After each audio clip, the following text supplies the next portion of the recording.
Il y avait quelque chose qui m'avait en fait marqué au séminaire l'année dernière, où il expliquait en fait les différentes phases par lesquelles une entreprise passait. Et je me suis rendu compte à ce moment-là que l'entreprise que j'avais avant, qui était la fabrication de perles, n'avait pas dépassé le stade 3. C'est-à-dire qu'elle avait un chiffre d'affaires, mais elle était encore complètement dépendante de ses clients. Elle n'était pas libre dans son développement. Mais une fois que le client, pour une raison X, Y, Z, change de stratégie, de fournisseur, de collection, eh bien, l'entreprise, elle coule, quoi.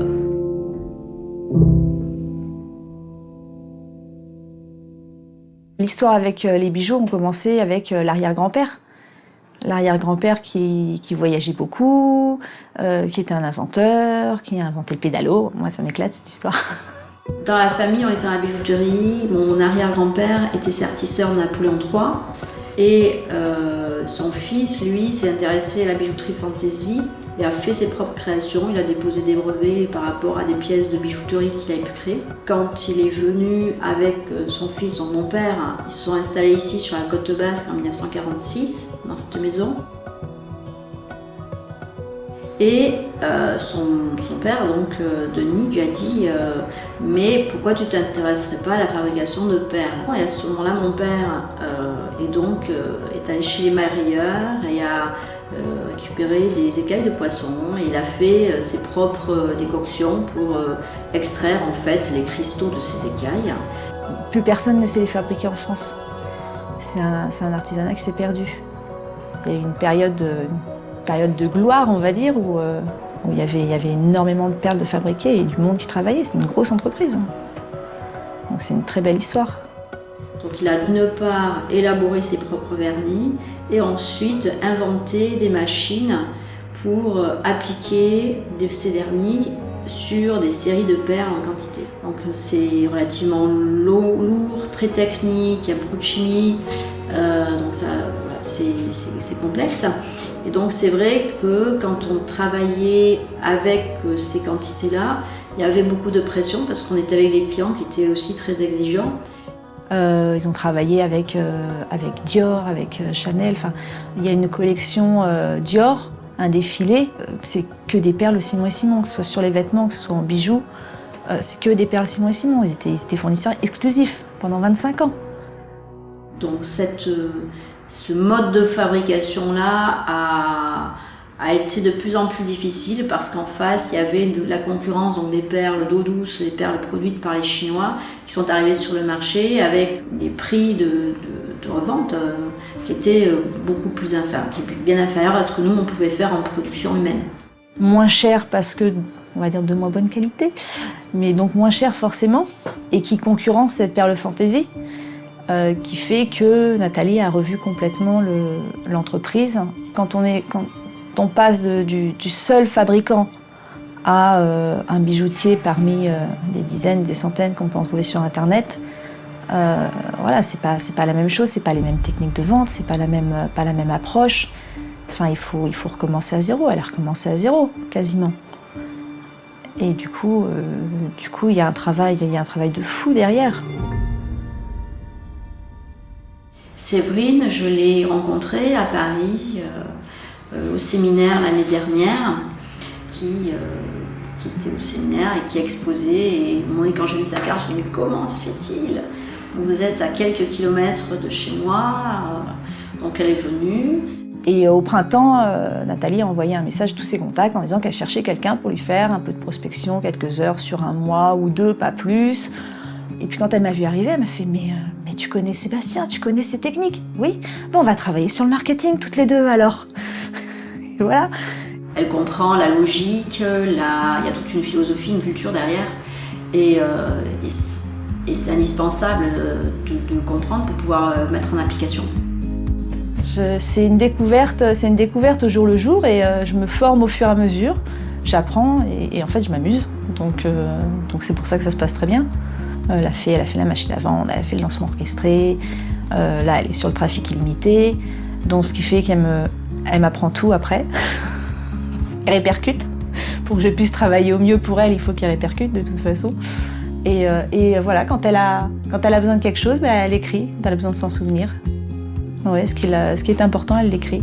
Elle donne les idées, on réfléchit ensemble, j'essaie d'apporter un petit peu, moi, ce que je pense aussi, parce qu'on rebondit l'une sur l'autre.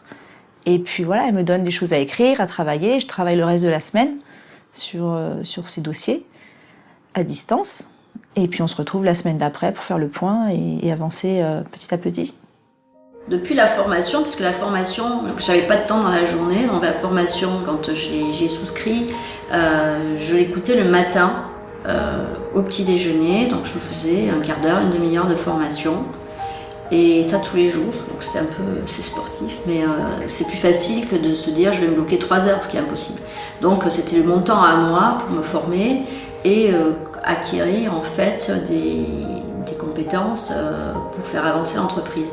C'est-à-dire qu'en fait, dès qu'un client vient dans l'entreprise, qui viennent pour acheter ou pas acheter, visiter ou pas acheter, visiter ou pas, on leur demande de remplir une petite fiche avec leur nom, prénom, adresse mail surtout. Et ça marche, oui.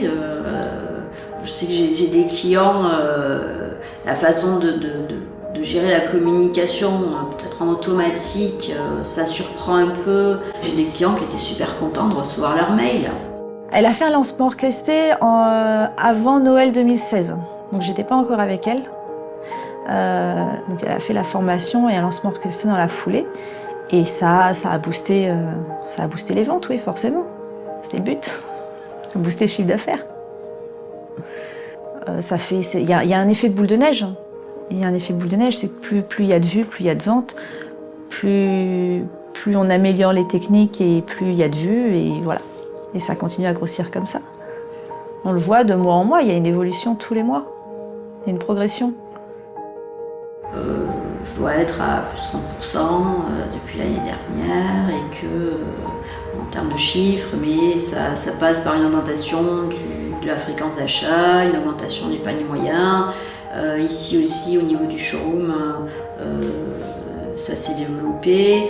Ça ira à partir du moment où le chiffre se développe, il est plus facile pour moi de déléguer certaines tâches et de me concentrer sur ou le développement commercial, ou le développement des collections. Voilà. Donc, les gens qui venaient recevaient, ils nous laissaient leurs coordonnées, ils recevaient un mail leur demandant de mettre un avis sur TripAdvisor. Quand quelqu'un vient, c'est qu'il nous a vu dans plusieurs endroits, donc ça peut être TripAdvisor, ça peut être à la télévision, voilà, TripAdvisor, mais les gens laissent des avis très favorables. Les dernières perlières de France sont basques. Elles nous ont accueillis chez elles, à Bayonne. Chaque jour, dans leur atelier, Janine Simon et sa fille Nathalie perpétuent ce savoir-faire familial. Ce qu'il faut, c'est se faire connaître. Et puis les techniques commerciales sur Internet, développer le réseau, faire qu'il y ait de plus en plus de monde sur la boutique Internet. C'est des techniques, c'est du marketing tous les jours. L'idée des techniques, c'est qu'Internet supplante l'activité physique. C'est l'automatisation des ventes et donc ça passera que par Internet. Et je pense que ce côté physique, historique, de création, quand on est impliqué, quand on connaît un peu Nathalie, c'est l'histoire de sa famille, c'est ce qu'elle aime faire, c'est ses créations. Il y a un contact avec les gens. Donc je pense que non, jamais elle arrêtera de présenter ce qu'elle fait en réel, parce que c'est comme ça. C'est important d'échanger avec des vrais gens, en vrai. Déjà, je suis de choisir ce que je fais. C'est-à-dire que en fait, même si je me lève tôt, en fait, pour moi, c'est prendre soin de moi, prendre du temps pour moi que je ne peux pas avoir dans la journée.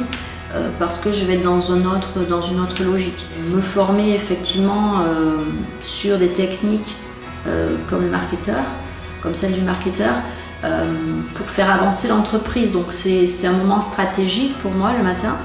Et puis quand c'est le moment de ma fille, ce moment-là, je joue avec elle, je m'amuse avec elle, je la réveille dans de bonnes conditions parce que moi déjà j'ai je me suis mise en de bonnes conditions et j'ai eu mon temps pour moi et je ne suis pas frustrée. J'ai mon temps pour moi et après j'ai le temps pour ma fille. Je préfère m'organiser comme ça parce que derrière, je me sens plus libre aussi.